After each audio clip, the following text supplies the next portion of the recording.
Hello, everyone. Welcome to Brewing Talks, a podcast show that features amazing conversations around brands, marketing, ideas, and more. This is your host, Madhulika, and I'm so excited to bring to you season two. And we've had some amazing start of the season with great creative mindsets talking on different topics. And I think I would for today's episode, I think I would like to emphasize on one very important part is that I think this topic that we are covering today, we haven't actually touched base ever. I mean, even in the season one, somehow this topic never occurred to me, but it's very interesting that when I was talking to the guest of today's show, he sort of said that, Madhu, let's talk about this topic. It's going to be very interesting for others and the outside people or even the industry people to know what lies inside the culture of an agency or the inside story. So first of all, let me first introduce you to the guest of the show, today's episode, and that is Akhilesh Ramachandran, who is the executive vice president for FCB India. Thank you. Thank you so much, Madhulika. It's a pleasure to be here. And Same here. I've in fact tuned into season one. Someone shared a link with me, and I remember going through it. And I remember thinking, wow, this is a great initiative, right? Because you don't really get to hear too many stories from the world of advertising and marketing. Absolutely. That are like concise and to the point. But yeah, I mean, it's funny that I'm here for season two, but yeah, looking forward. It's just a pleasure to have you on the show, and I'm so looking forward to converse on this, as I said, very interesting, topic that we want to further deep dive on. So Akhilesh, we're going to know you also better during our conversation. So, but also I understand that you're coming from a very rich 15 plus years of experience in an integrated marketing setup, having worked with several agencies at the same time, been exposed to a lot of brand building exercises for brands like Tata Motors, Saffola, SBI Life, to name a few, right? So as we get along the conversation, I think we'll sort of understand that better. Sure. So, so the topic today is to do with how the culture of agencies or the way the agencies operate, especially in India, as we're focusing on this market right now, has shaped up over the years, right? So before that, I think let me start to ask you a question about specific to the scope of work for agencies, which is directly linked with the kind of mediums that are being currently adopted versus to what were being adopted in the past. Let's say even 15 years back when you must have started your career. So how do you see this transformation and where is this leading to? Sure. So I think, the more we go along, the more we're realizing that marketing directors and, head of marketing position in a client side is actually a very important role, right? Back in the day, I remember when I just started advertising, and again, I started in digital, so it wasn't really, you wouldn't get so much face time with the head of marketing, right? Because digital, again, was a very small part of the entire portfolio of things that the brand would be doing. So back then there were specialists. I think even now probably there are very specialist agencies. But I think what a lot of agency heads have realized is that it's almost impossible to kind of function as a pure play mainline agency or a pure play digital agency, right? Mm-hmm. It's fair enough if you have the ambitions to kind of just be in that space. Ki, haan, theek hai, this is what I want to do, and this is the number of people I want to hire, and I don't want to go beyond that. But at the end of the day, I don't think anyone gets into advertising for the pure soul of, okay, I will do great ads and I will only do that. I mean, let's face it, right? A lot of people also at the end of the day start their own agency to also make money, do work, right? The fame and fortune part of it go together. So scope of work, I think, kind of has changed quite a bit. A lot of the mainline or the big agencies back in the day realized that as digital became bigger, and as social media and things like, SEO and SEM became bigger, a lot of these big agencies didn't have the capabilities. So then they thought, we'll just probably get a couple of people in from the small agencies and tell them to start doing this. But that's not how it works. Right? I mean, if it was that easy, then everyone could do it. Right. So then they said, we'll do the other thing, which is basically to buy the smaller agency. Mm-hmm. So that's how basically the whole thing began. So I remember when I started working at a small agency called Foxy. I mean, it was small then. When I joined, there were barely maybe 20 people in the agency. Okay. By the time I was leaving the agency, it had over 350 people. Wow. Right? So yeah, so that's how, and I was there for about 4.5, 5 years. Okay. And that's how quickly it grew, right? Mm-hmm. So I think a lot of the marketing directors are noticing that, rather than having multiple agencies doing multiple things, it's a lot better to have one agency that solves your problems across. Now it's easier said than done, even now, right? Yeah. 15 years have elapsed. I've gone from digital to mainline. I've seen the world evolve as it has in the last decade and a half, but it's still a very tough task because you can't have a culture that caters to both things and have it function properly and effectively. There are agencies, of course, that have done it. I don't think in India we have too many to name. Again, see, people like me, our jobs are to try to ensure that we can try to create something like that, right? Globally, I'm sure there are quite a few. Agencies like the Gut comes to mind, who have actually bridged the gap and said, you know what, we are medium agnostic, we are idea first, right? So that's what's actually happened. I think a lot of rewiring has happened for big agencies to realize that, hey, it's not going, we can't just go with that one big script and that one big film. It's done, or one big activation. I think now whatever moves the needle is what helps the clients and what makes them call you back into the room the next time they have a problem to solve. Right. So that's broadly how it is. I think now nobody's looking at one person and saying, okay, you'll solve all my problems. We have not gotten there, at least in my opinion.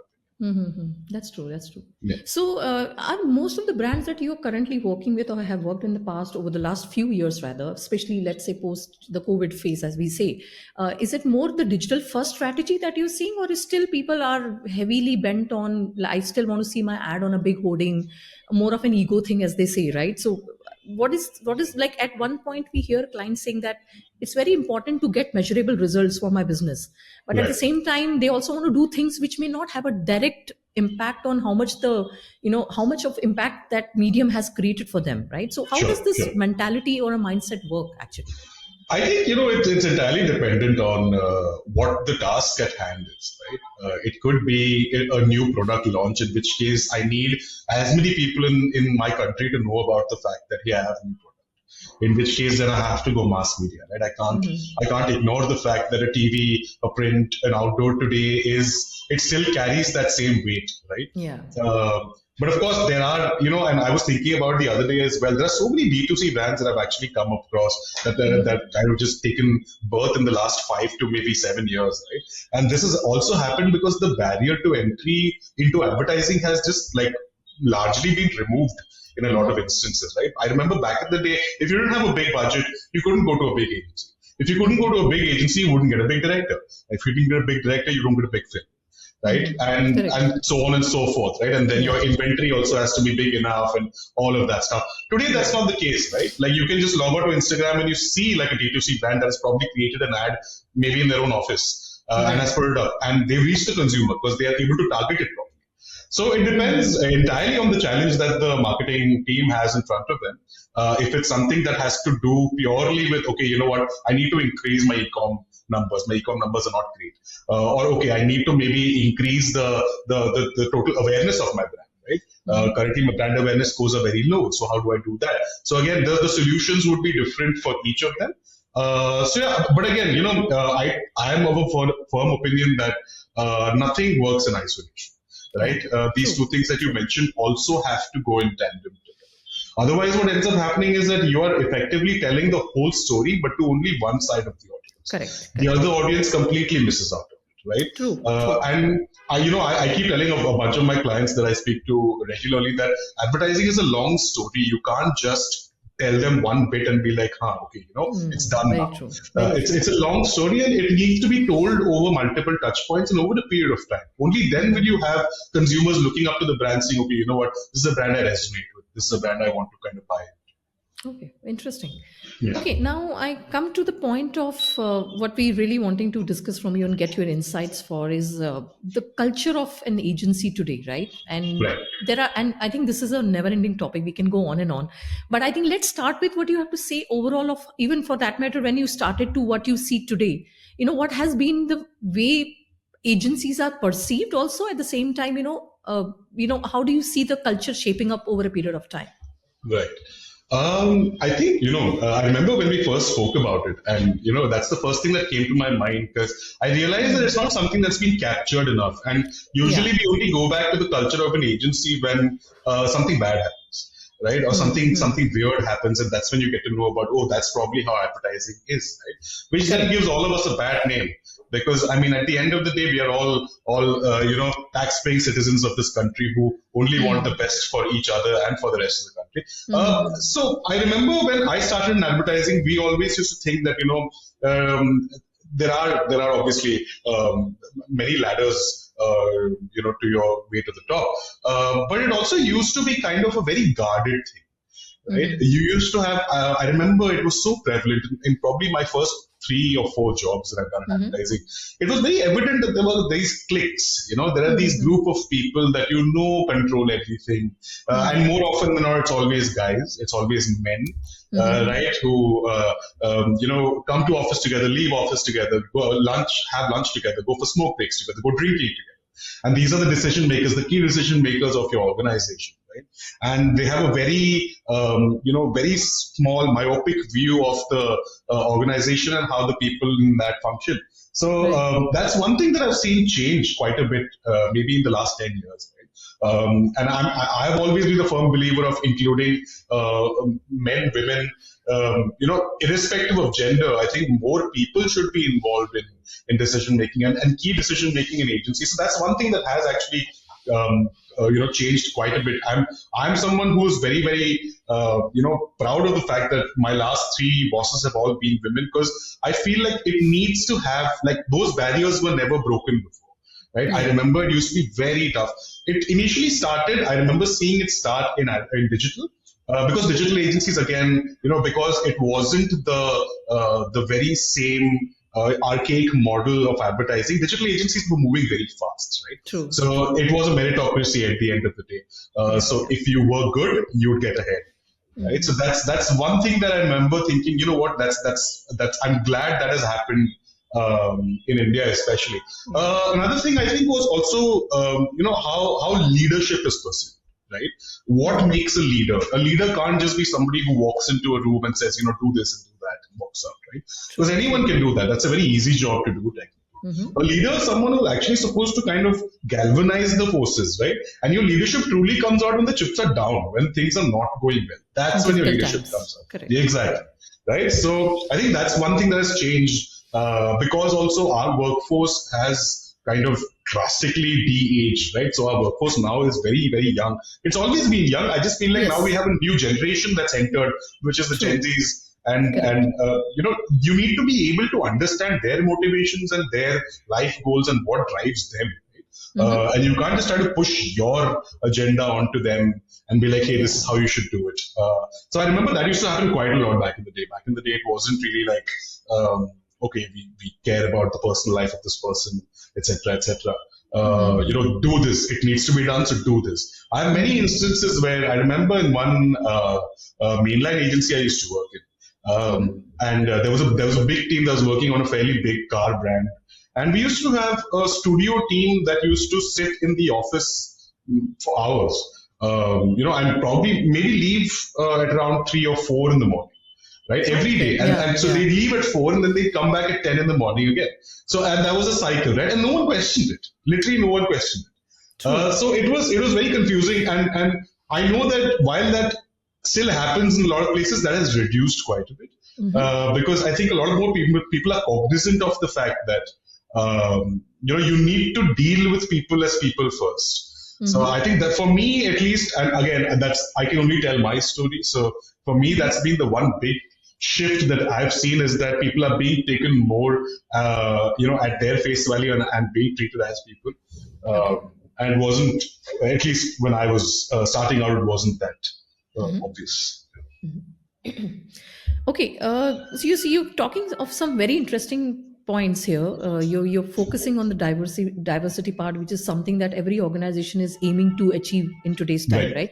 And you also went back some years back where this culture actually didn't exist, especially in the world of advertising. right, And now you said you had 3 to 4 women bosses, which is amazing, right? And I mean, the person you're talking to right now, the host of the show herself, is leading an agency, right? So right, that right. definitely is a changing trend, and it's a very inevitable thing that's going to happen. We're going to see a lot more of this sort coming up.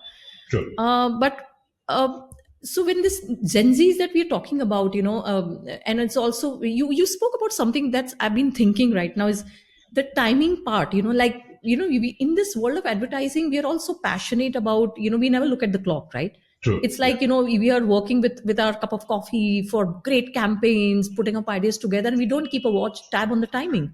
Right. But at the same time, I mean, I have seen this trend that, the today's newcomers are, they're very particular about the shifts, the timing. And I True. tell them one thing, that aren't you passionate about what you're doing? Why do you want to keep focusing on the time aspect so much? So while there is a good part of it, that there is sense of balance coming into people's life where they want to give time to other things as well, which I don't deny.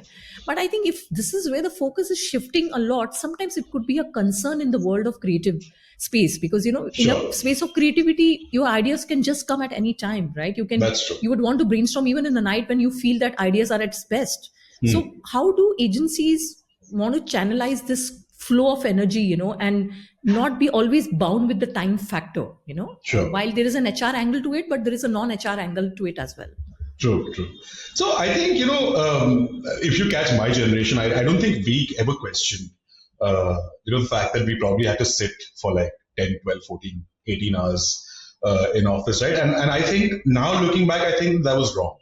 Now, for me, back then, it didn't seem wrong at all because I felt like, okay, you know what, that's probably what I have to do to prove the fact that I'm hungry and I want to get ahead, get there quicker, all of that, right? But I felt like a lot of my personal life, I did put on hold for a few years, right, in order to kind of get where I wanted to get. Now I see that increasingly with the Gen Z workforce that you have, and especially the people working in my organization also, I think there is a very healthy understanding of what actually entails, your work life balance, right? And so while I know that what ends up happening is that when people start talking about such specific things, they end up going to the extremes, right? As someone who works in advertising, and if you're a creative person working in advertising, I'm pretty sure you'll be aware of the fact that you have timelines, you have deliverables, you have things and responsibilities that need to be met, right? And if they're not met within the time that you are given, then obviously you may have to spend a little more time doing it, which is understandable. I think what ends up happening with a lot of the workforce is that they are also prioritizing their personal life as much as their work life. Because I remember when I started, for me, it was all or nothing, right? Like I had to do this. I had to get ahead. I had to get that promotion. I had to get that hike in my salary and all of that. I think the motivations are a little different here, right? And it's a lot more kind of open. Like I think the eyes are a little more open than mine were when I was their age, right? So, which is why, like for me, it's a matter of pride having people who are very very clear and very sure about their boundaries and the fact that okay, this is the time that I will be available. Beyond this, I will not be available. And as a manager, then I can't take offense to that because, I mean, at the end of the day, it's an organization, right? You are contractually obliged to work here only for a stipulated period of time. Beyond that, it's your life. And also, one thing that I think, is very interesting, I was told this quite a few years ago by a very young person who was an intern in my team, saying that, I work so that I can make my life happen. And I was just blown away because, I never thought about that. I always used to think, no, yeah, I'll work. And then, yeah, this young kid once told me that, no, I work so that I can make my life happen because I have a life outside work. That's very okay, fair. So things are changing. So I don't begrudge people. Of course, if people are taking it into the extremes, then that's wrong. But I think at the end of the day, as long as you're clearly aware of the fact that okay, this is an industry you work in, and the nature of the industry is such where you will have times where you will probably have to spend extra time doing certain things or reworking certain things or incorporating feedback, all of that. But as long as you're cognizant of that, cognizant of your time, your boundaries, and other people's boundaries as well, I think that's what will make like the top few or the creme de la creme of the next generation of advertising. Absolutely. But as agencies are recognizes this need for a balance, for the Hmm. betterment rather, uh, what about the client side of the story? Are they acknowledging it equally? Because see, eventually then agency says we are here for clients, right? And that's where the business is coming from. So Right. how are clients adapting to this gradual change that we are seeing, which wasn't the case earlier again, right? It So wasn't the case. like it's Yeah. like as if we are at their beck and call, right? So client says that you're my agency, so you should just give me what I need. I mean, I'm Right. not saying it's for all the clients, but it does happen. right? Yeah. So how do we want to deal with this kind of mindsets, and how do we shape it up? So I think maybe I have had very bad experiences in instances, right, where I've had clients directly calling me on Sunday and saying, "I don't care how your team Sunday goes, it needs to be done." Now there are two ways to look at it, right? One is obviously advertising is not it's not the kind of job that say a doctor has, where I'm not saving lives, right? So it Exactly. doesn't matter if it's on a Sunday or a Monday or a Tuesday. I Yeah. understand you bought inventory, but in the rarest of rare cases, if at all something has to be changed or whatever, it can be so. So what ends up happening is that a lot of clients specifically, right? And I know it may rub people the wrong way when I say this, but I'm speaking through experience. A lot of clients pass on their problem to the agency. They make it the agency's problem. I've worked with an e-com giant that I used to work on during COVID in one of my previous organizations, and they were ruthless. They were ruthless in the sense that they would come across as extremely brash and abrasive, saying that they've already bought inventory, right? Okay. And we were never going to be in a position to question them about the fact that, okay, as your creative partners, we should have had a say in the timeline that you kind of looked at. Because how am I supposed to deliver something against all odds? But it had to happen, right? So I think, but if you look at the world at large, there are a lot of clients that are still kind of toxic like that, for the lack of a better word. Um, but a large part of this entire workforce, because even the clients and the workforce is getting younger, right? It's not just at the agency end, it's also the client end. And I think people are also very clear and very cognizant of the realities outside. So while there are cases where these things happen, where artificial emergencies are created and you have to deliver it today, etc., etc., I think what also is required and has been happening, at least from what I can see in the last 10 odd years, is that agency leaders have also kind of stepped up to the fore and said, you know what, if it's not possible, it's not possible. And it all boils down to the relationship you have with the client, right? Because if you have a good relationship with the client, even they will feel embarrassed to call you and be like, hey, I need to release this on a Sunday at 6 p.m. Right? Because they are aware of the fact that, okay, you have a large team that you need to now rally. They're probably with their families. They're probably, spending time away from work. And now they have to be brought into this whole thing.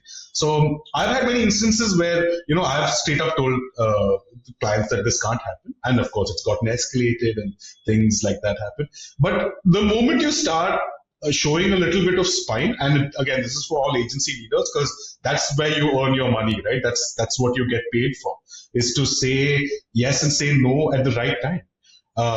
So I know that a lot of agency leaders still kind of say yes, because they're kind of scared about the fact that, okay, if I say no, then maybe the revenue for next year is looking dicey. But I mean, I'd rather have a workforce that understands that I'm batting for them, than have a client who thinks that I'm available to come and throw the ball whenever he asks me to. So yeah, I mean, that's pretty much it. I think having a spine and standing up to people when it's unreasonable, you can't do it. Sorry, it's not gonna happen. Yeah, perfect. That's great. And I think we need leaders, like you said, like leaders like you and many other in this industry to, draw boundaries, as I say, right? Because that's where, and I think at the end of the day, finally, the clients who are reasonable and understand, they will begin to respect you for what you're standing for, and why you're putting your foot down for the betterment of work and quality and everything else that goes with it. Okay, Akhilesh, I'm wanting to also probe into another area while we're discussing the agency culture and everything in essence.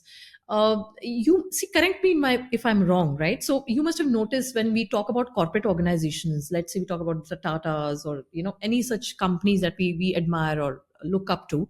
There's always this vision thing that comes to our mind. That's always this mission thing that comes to our mind. There is an objective purpose of the company, why the company exists. I don't know why I've noticed that no matter how big the agency or how not so big the agencies are, this kind of culture somehow is not developed. Because you never hear a potential candidate also asking you or trying to look around in the office, where can I see the vision of the company being displayed? In an advertising agency, we are saying that an agency also is an organization, right? Which is made up of people. There's a culture that needs to be defined. Why do you see, first of all, if you see, why do you see this elements are missing? And I think this is a very important area that we need to look at, because this is going to form the culture, right? Today an employee working in an agency also needs to know why the agencies exist, what is the vision of the agency and what do they want to achieve, right? So but why do we see this vision existing only at the corporate organization level and not so much?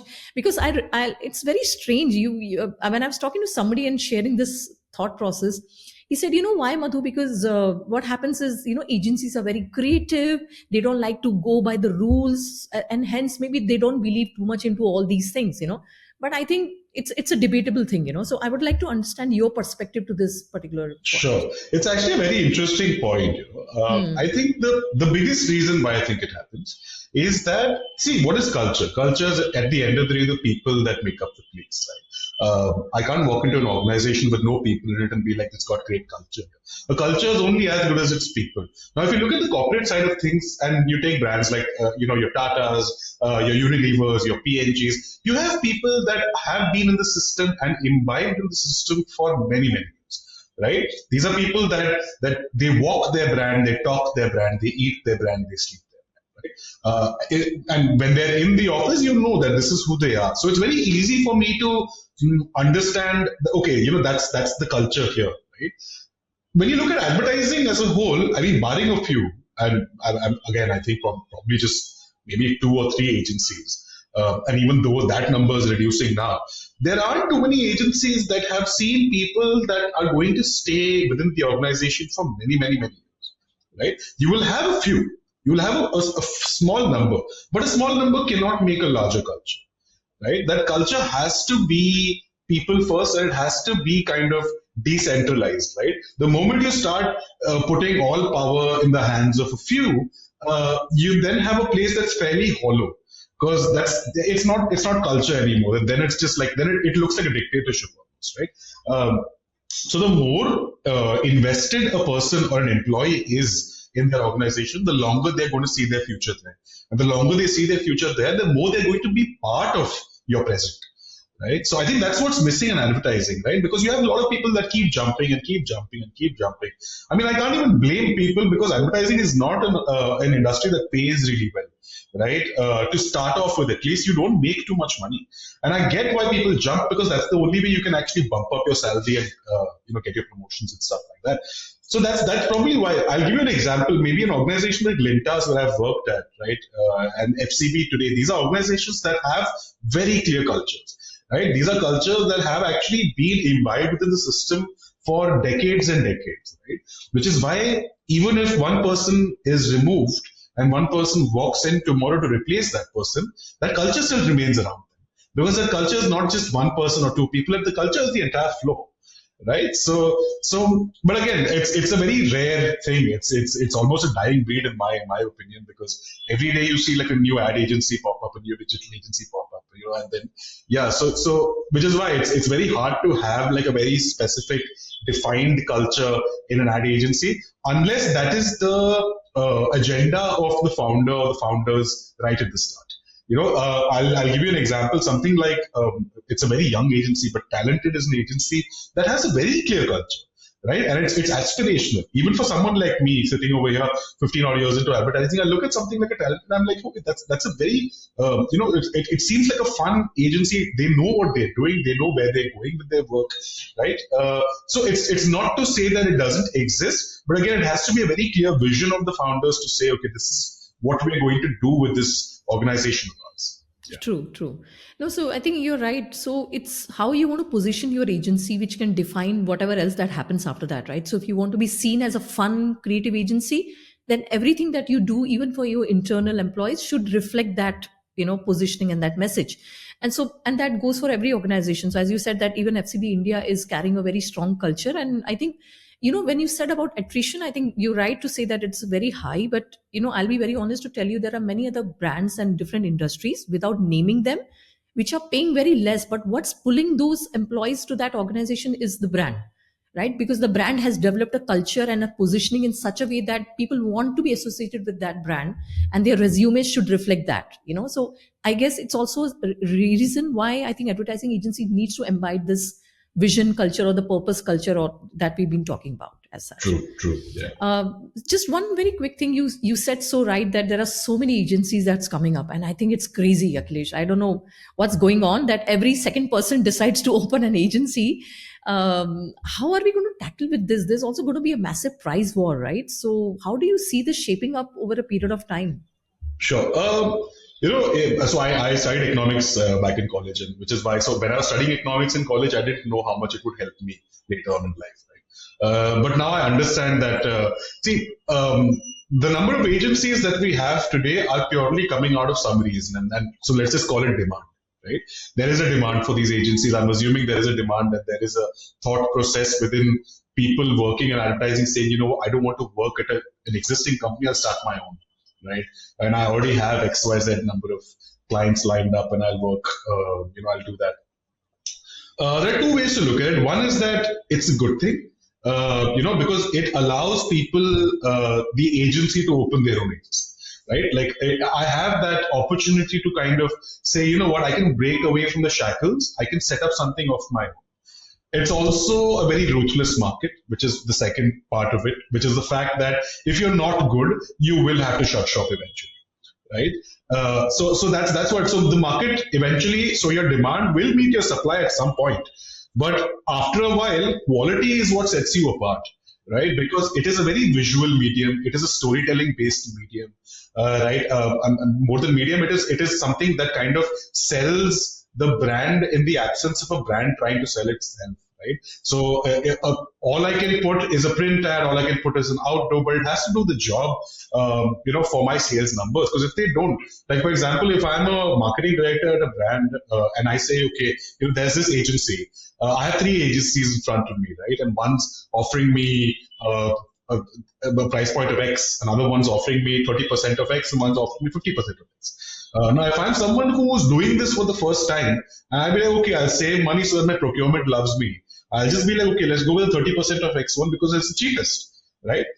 9 out of 10 times you will get your hands burned because it's 30% of X for a reason, right? There are probably people at the other end that you want to meet who are doing your work, who don't know the business as well, who aren't very, very proficient at their job. Because if you're proficient in advertising, you want to get paid. If you want to get paid, you have to keep moving. So that whole, it's a chicken and egg thing, right? So while I know that, okay, in fact, this morning I logged onto LinkedIn and I saw that there was a person in my connections who's started their own agency. So I was like, okay, that's probably maybe the 50th of the year that I've seen, right?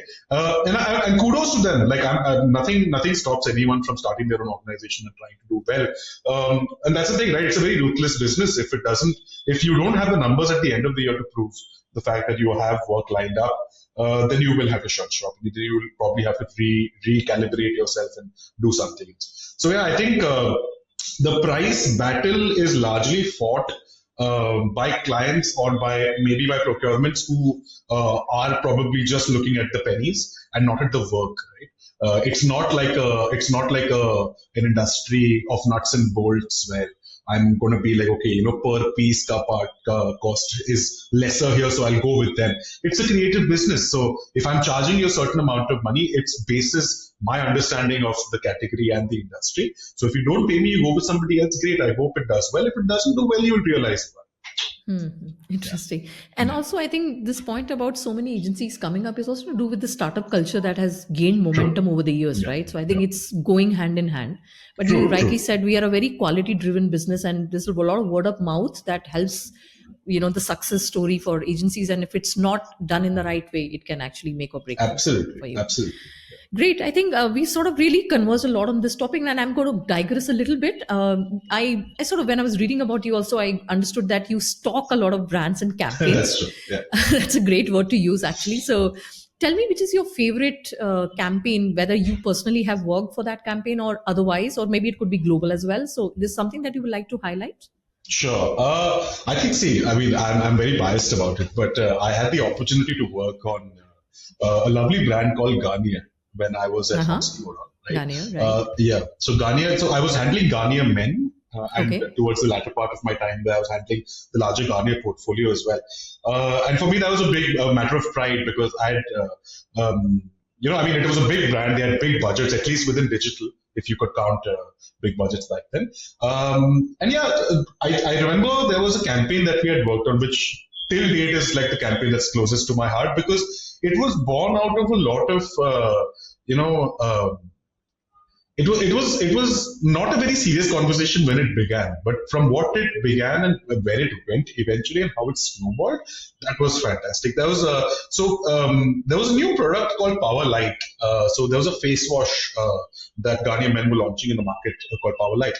Um, of course, Ghanaian also had a requirement to be doing CSR for the year. So the client, just an offhand conversation with me, had mentioned the fact that we should also think about something CSR led apart from the campaign bit that we're thinking of, right, on digital. And we said, all right, we'll think about it. So I remember it was a late night, and I was in the office with a couple of my colleagues as well. And through the conversations, we just kind of diverted the whole thing into wondering what is the rural electrification numbers in the country, right? And it all started with the word power light. Because we were like, okay, light. Okay, what do we do with light? And then it just started happening and happening and happening. And then we realized that there's a larger thing at play here. So we coined the campaign. The campaign name was Power Light a Village. Right. So what we kind of, because Ghanaian Men had a huge following on Facebook and on Twitter as well. I think on Facebook we had about 3 odd million fans, and this is before organic reach died. Right. So we used to have a lot of people organically just engaging with us every day, which was a great deal.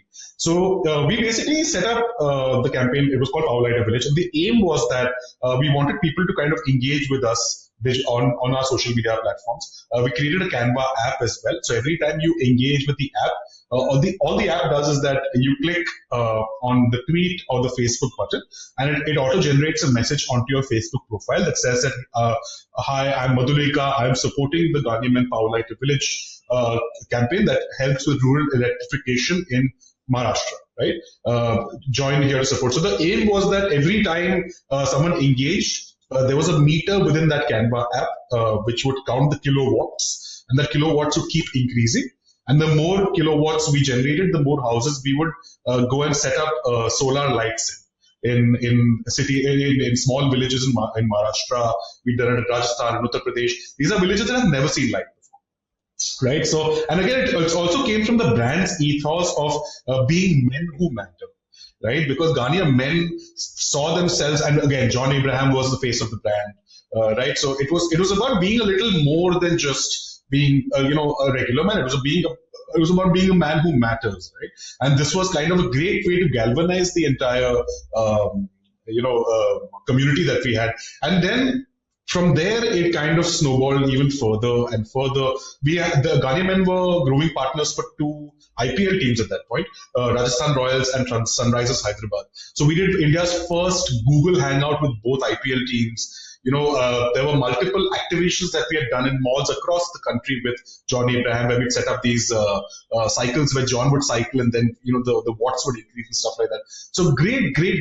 And then of course, apart from that, we also created a small film that we went to the outskirts of Pune to shoot. It's a beautiful film that we shot with a lovely director named Suraj Banwari, who's a very big director in advertising circles today. But that was his first film, and that was my first big campaign as well. So that's always been close to my heart because we won a bunch of awards for it, more than I can remember.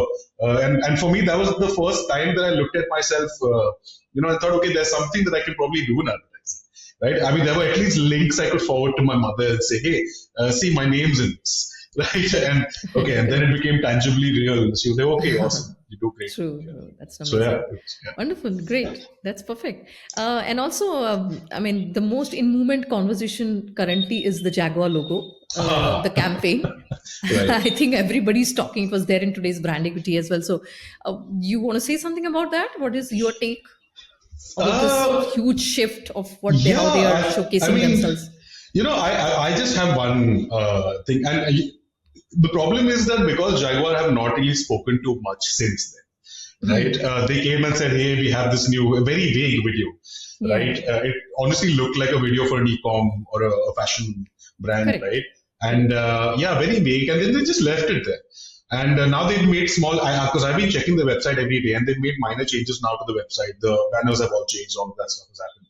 So I don't know what the plans are, right? I don't know if this is like a gimmick to get brand awareness. See, because the fact of the matter is that the brand awareness numbers or even the sales numbers for a lot of these luxury brands, car brands, have been abysmal in the last year. right? You literally look at all of them. You look at Audi, you look at Porsche, you look at Jaguar as well. The numbers are not looking great. Now I understand that they probably want to pivot their entire business and say, okay, there are brands like Tesla, there are brands like BYD who are taking on the EV market and getting an entirely new customer or new consumer who wasn't considering vehicles before is now considering a Tesla because okay, it's green energy, it's cool to own, right? It appeals to a different audience altogether. So I'm assuming that's what Jaguar's going for, right? And again, that's just my understanding. The only thing I probably want to say about this is that I just feel really bad for their ORM team, right? Because the ORM team has basically just been replying to tweet after tweet after tweet, Instagram comment after comment after comment, just saying, hold on, hang on, we have something in store. And I feel bad for them because I've been on that side. Right? I've been at that part where something's gone awfully wrong, or at least people think something has gone awfully wrong with the brand, and then you have to clear the mess up with the little information that you have. You're not even being told more, right? So you only have this much, but it's your job to then keep quelling the fire and trying to make sure people don't go completely crazy. But I remember when I just started advertising, and I made a comment to one of my bosses saying that it doesn't matter if it's good advertising or bad advertising as long as it gets the eyeballs. And I remember he had told me then that but then in the long run it hurts your brand too.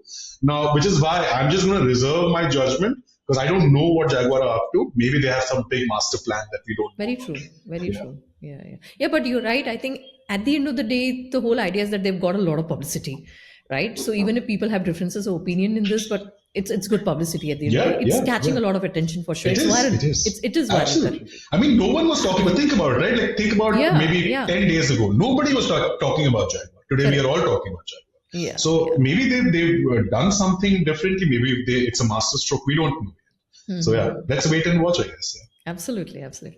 So great, Akhilesh. I think this conversation was really inspiring and very, very interesting. I think there were some few takeaways, and I think the listeners, especially if they're also listening to the episode, who are the people who are just wanting to enter the industry, the ones who have been in the industry, maybe have some doubts about it. I think this episode has given them a lot of insight. I'm very certain about that. Like, one was about, I think the client and the agency relationship, about drawing boundaries, which has to come from the leadership of the agency. And that's how the whole culture can be further developed, because it's not just about what the agencies want to do. It's about how the agencies and clients can come together and collaborate at a respectable situation where things can go very seamless, right? So that was, I think, a big takeaway. The second thing you spoke about, this shifting, this ever evolving mindset of the Gen Zs that we are focusing, there's no stability here. And I think a strong culture which believes in the vision and the purpose of their agency can help overcome these challenges in the long term as well. And I think the third and the most important part is the growing diversity. And I think we'll see a lot more of this balance, coming forward. So great. And thank you so much, Akhilesh, for this wonderful conversation that I had with you. I truly, truly enjoyed conversing. Thank you. Thank you so much, Madhulika. It was great. And yeah, I mean, for me, it's a big matter of pride now, because I know that my name will now feature somewhere in Brewing Talks. Of course. Yeah. No. I hope you enjoyed listening to this episode of Brewing Talks. Thank you for tuning in. Sign up and subscribe to Brewing Talks on eplog.media. You can also listen to this podcast on Ghana, Spotify, Apple, and Google. Catch up soon with our very next episode as I stir up marketing stories only on Brewing Talks.